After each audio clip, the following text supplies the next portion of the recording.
கேள்வி ஒன்றாக இருந்தாலும் பதில் எப்படியா இருக்கான், ஆளுக்கு ஏற்ற மாதிரி மாறுபடும். நேரில் வந்துட்டால் என்ன பண்ணிடலாம், எல்லா கேள்வியும் கேட்டு தெளிவாக. அதுக்கு தான் சத் சங்கம். என்னுடைய நோக்கம் எல்லாம் மனிதர்கள் எல்லாம் மகிழ்ச்சியாக இருக்கணும், அவ்வளோதான். இந்த எதுவுமே அடைய முடியாமல், இல்லை முயற்சி செஞ்சு முடியாமல், இல்லை தோற்று போயிட்டா, எல்லாம் வாழ்க்கையில் விரக்தி ஏற்பட்டுச்சுன்னா எல்லாம் மாயை அப்படின்னு பார்த்துக்கிறீங்களா? அழியும் நீர்மேவும் குமிழாதல் போலே ஆவது போய், இதெல்லாம் பாட்டுலாம் கேட்டுக்கிறீங்களா? எல்லாம் மாயா, எல்லாம் வீண் தான், சும்மா நாடகம் நடக்குது அப்படிலாம் கேள்விப்பட்டிருக்கீங்களா? எல்லாரும் சொல்கிறது விரக்தி ஆகிட்டா சொல்லுவாங்க தானே, மாயா மாயான்ட்டு. நாம் மட்டும்தான் வேறு மாதிரி சொல்லுகிறோம். மண்ணும் ஒன்றுமற்ற வெட்ட வெளியும், ஒன்றும் ஒன்றும் இல்லாததும் அப்படின்னு, இந்த ரெண்டும் சேர்த்து தான் மாயான்னு சொல்லி வச்சுறாங்க. மண்ணும் ஆகாயமும் அப்படின்ட்டு எல்லாமே ரெண்டாக தான் ஆகிடும். ஒன்று இல்லாமல் ஆகிடும், இல்லை ஒன்று மண்ணாக போயிடும். நிறைய பேர் சொல்லுவாங்க, அது கஷ்டம்லாம் வந்துச்சுன்னா மண்ணை தூத்தி மண்ணாக போடான்ட்டு. ஆல்ரெடி நம்ம மண்ணை தான் ஆக போகிறான், மண்ணை தான் போகிறோம். ஒன்று பொச்சிடுவாங்க, இல்லை எரிச்சிடுவாங்க. எரிச்சுனா ஆகாயத்துக்கு, போச்சிட்டாக்கா மண்ணுக்கு. ரெண்டும் ஒன்றை பிடிச்சான்னா எது தான் கடவுள்னு நீங்கள் தேடினீங்கன்னா, இப்போ கோயிலெல்லாம் இந்துக்கள்லாம் பார்த்தீங்கன்னா கோயில் கட்டி, எல்லாத்துலேயும் கோயிலெலாம் கட்டி சிலையை வச்சு, சிலையை டிசைனாக வச்சுருப்பாங்க. மாறாமல் ஒன்று சொல்லினே இருக்கும். அது எப்போ பார்த்தாலும் கையெல்லாம் சிம்பிளாக வச்சுருக்கோம், ஒன்று ஒரு மாதிரி சிம்பிளாக வச்சுன்னு உட்காந்து எத்தனை வாட்டி போனாலும் அது அப்படியே தான் இருக்கும், மாறி மாறி இருக்காது. ஸ்க்ரீன்லாம் மாறிலாம் மாற்றிலாம் வச்சுருக்க மாட்டோம். நம்ம இருக்கிறோம், வேறு ட்ரெஸ் போடுறோம், வேறு மாதிரி காஸ்டியூமு டிசைனு, ஆளுங்கெல்லாம் மாறினுக்கிறோம், வேலைதாரிகளாக இருந்துன்னு வேறு பண்ணுக்கிறோம்ல. அதெல்லாம் கோயிலில் அப்படிலாம் வச்சுருக்காது. உளிப்பட்ட கல்லை விட உளிப்படாத கல் தான் ரொம்ப விசேஷம். என்ன வேணால் வடிச்சிக்கலாம். அதில் ஒன்று வடிச்சிட்டோம்னா அதுக்கெல்லாம் அது வேறு வேலை இல்லை. ஒரு செவர் பிளைனாக தான் என்ன வேணால் பண்ணிக்கலாம். அதில் என்ன எழுட்டோம்னா என்ன பண்ண முடியாது, கொஞ்சம் கஷ்டம். அழிக்கிற மாதிரி இருந்தால் ஓகே, பென்சிலில் எதனா அழிச்சிடலாம், பேனால் எதுனா கொஞ்சம் கஷ்டம். அப்போ கல்லும் மண் ஏதோ ஒன்று இருக்குதுன்னா அது இயல்பாக இருந்ததுன்னா சரியாயிடும். இப்போ இயல்பாக இருந்தால் நான் ஒன்றும் இல்லை, சும்மா தான் கல்லுன்னு நினச்சின்னு போயிடலாம். அது கூட இல்லை, ஒன்றுமே இல்லைன்னு புரிஞ்சிக்கலாம். ஸோ கடவுள் தேடுறதுன்னா சில பேர் பைத்தியகாரத்தனமாக தேடினே இருப்பாங்க. தெளிவு ஏற்படுத்தினோடனே தாண்டி போய் திரும்பவும் தேடின்னு இருப்பாங்க. ஏன்னா தேடி தேடி பழகிடுச்சு, அதனால் தேடினே இருக்கணும். அது கதை ஒன்று, ஜென் கதை மாதிரி ஒன்று வரும். ஒரு பாட்டி வந்து வெளிச்சத்தில் தேடின்னு இருப்பாங்க. ஒரு சின்ன பையன் வந்து கேட்பான், என்ன பாட்டி தேடுறீங்க? ஊசி ஒன்று தொலைச்சிட்டேன் அப்படின்ட்டு ரொம்ப நேரமாக தேடி இன்ட்ரெஸ்ட் கேட்பேன், எங்கே தொலைச்சிங்கன்ட்டு. ஏன்னா தேடி பார்த்து கிடைக்கலன்னு ஒன்று, வீட்டில் தொலைச்சிட்டேன். அப்படியே இங்கே வந்து தேடுறீங்க தானே வெளிச்சமாகுது. அந்த மாதிரி எனக்கு பிடிச்ச மாதிரி இடத்துக்கு போயினே தேடினே இருப்பேன்.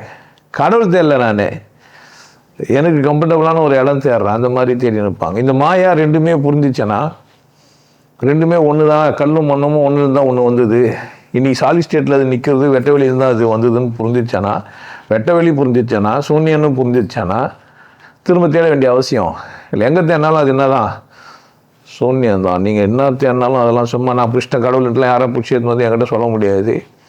அவர் வாசனை என்ன நீங்கள் என்ன பண்ண முடியாது, தடவி பார்த்துட்டு வந்து என்கிட்ட காட்டலாம் முடியாது. கடவுள் நான் தடவி பார்த்துட்டு வந்துக்கிறேன், இதாக என் கையை மோந்துப்பாருன்னு சொல்ல முடியாது. வடிவம் நான் இப்படி பார்த்தேன் சொல்ல முடியாது, அதெல்லாம் சும்மா பேச்சு. அப்போ வடிவமற்ற ஒன்றுமற்ற ஒன்றை நீங்கள் தேடுறதுனால கிடைக்கிறது இல்லை, அது இருக்குது. நீங்கள் தேடுற மாதிரி ஆக்கிட்டீங்க. அது இருக்குது, அதில் தான் இருக்கிறோம் நம்ம. அதனால் நீங்கள் தேடாமல் கூட விட்டுடலாம். எனக்கு வலி இது, பயிற்சி உபதேசம் தரலாம் தேவையில்லை. கடவுள் வெட்ட வெளின்னு புரிஞ்சிச்சானா நீங்கள் பயிற்சி செய்யணுன்ற அவசியம்லாம் ரெண்டாவது. ஏதோ நல்லா வாழணும், சிறப்பாக இருக்கணும், கொண்டாட்டமாக இருக்கணும், உடலை மனதை ஆரோக்கியமாக ஆக்கிக்கணும்னா தான் பயிற்சி தேவை. புரிதலுக்கு அல்லது ஞானத்துக்குன்னா தேவையில்லை. சரி, யார் வேணால் ஞானின்னு செஞ்சுன்னுக்கலாம். நிறைய பேர் அப்படி தான் செஞ்சுட்டு போயிடறான். மரத்தாண்ட உட்காந்தவன், கோமலை கட்டினவன், பாவாடை கட்டினவன், வட்டச்சவன், கொட்டை போட்டவன், நாமம் போட்டவன், பல பேர் பல விதமாக என்ன பண்ணிட்டு போயிடறான் இந்த உலகத்தில் உட்காந்துன்ட்டு. நிறைய புக்கு எழுதினவன், பாட்டு எழுதினவன், ஒழுக்கத்தை சொன்னவன், சாப்பிடாத சாப்பிட்டு, இருக்காத இரு, பார்க்காத பாரு, போகாத போன்னு சொன்னவன், இந்த மாதிரி பல பேர் இருக்கிறான் இந்த உலகத்தில்.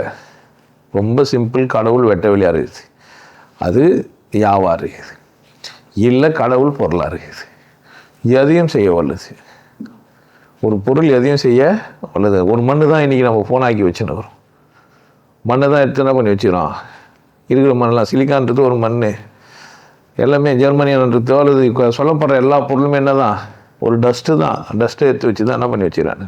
இப்போ பினாரி நம்பர்லாம் சொல்லி 2 தான் சொன்னேன், 0 அல்லது 1, மால்னா யா. இதை வச்சுருந்தா நம்ம என்ன பண்ணுறோம், மாயாவை மாற்றி மாற்றி போட்டு என்ன பண்ணி வச்சுக்கிறாங்க, ஒன்று அல்லது ஒன்று மற்றது. இருக்கிறது இல்லாதுன்னு வச்சுக்கின்னு அது 16 பிட்டு 32 பிட்டு 64 பிட்டு 128 பிட்டுன்னு போட்டுட்டே போய் கோடிங்கெல்லாம் எழுதுகிற அளவுக்கு அந்த தான் அது ரெண்டே விஷயத்தை வச்சு தான்.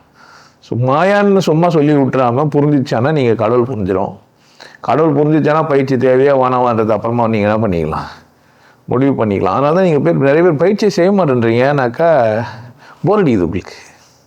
ரொம்ப செஞ்சுருந்தால் என்ன நடக்குது போகுது, இல்லை அப்போனா பண்ணிக்கலாம் நாளைக்கு பண்ணிக்கலாம், இல்லை நான் கொடுத்ததில் தேர்ந்தெடுத்தது 2 மட்டும் வச்சுக்கலாம், 1 மட்டும் வச்சுக்கலாம், இது நல்லா இருக்குது இது மட்டும் வச்சுக்கலான்ற மாதிரியும் இருக்கிறாங்க.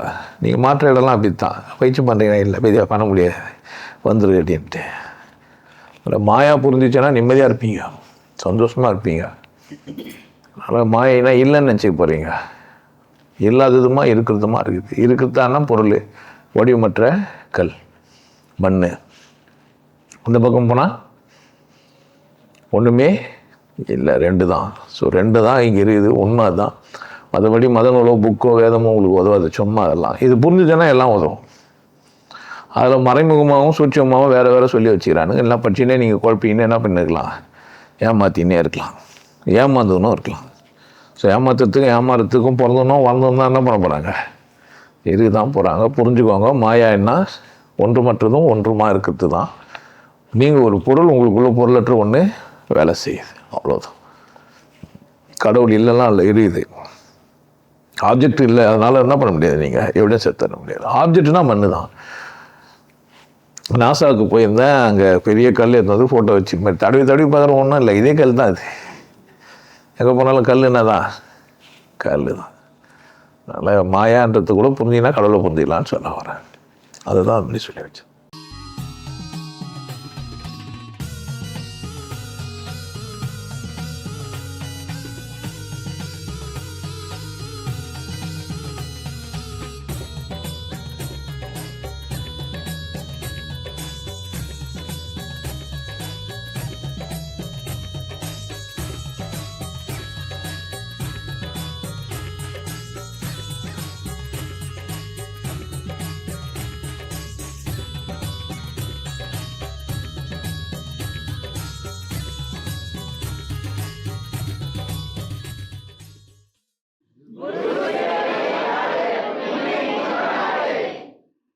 நல்லா இருங்க, சிறப்பாக இருங்க, கொண்டாட்டமாக இருங்க. உங்களை நீங்கள் மதிப்பு மிகுந்தவராக மாற்றுறது உங்கள் கையில் தான் இருக்குது. நல்லா இருங்க. நான் ஒரு வாய்ப்பு என்னை பயன்படுத்திக்கலாம். நல்லது.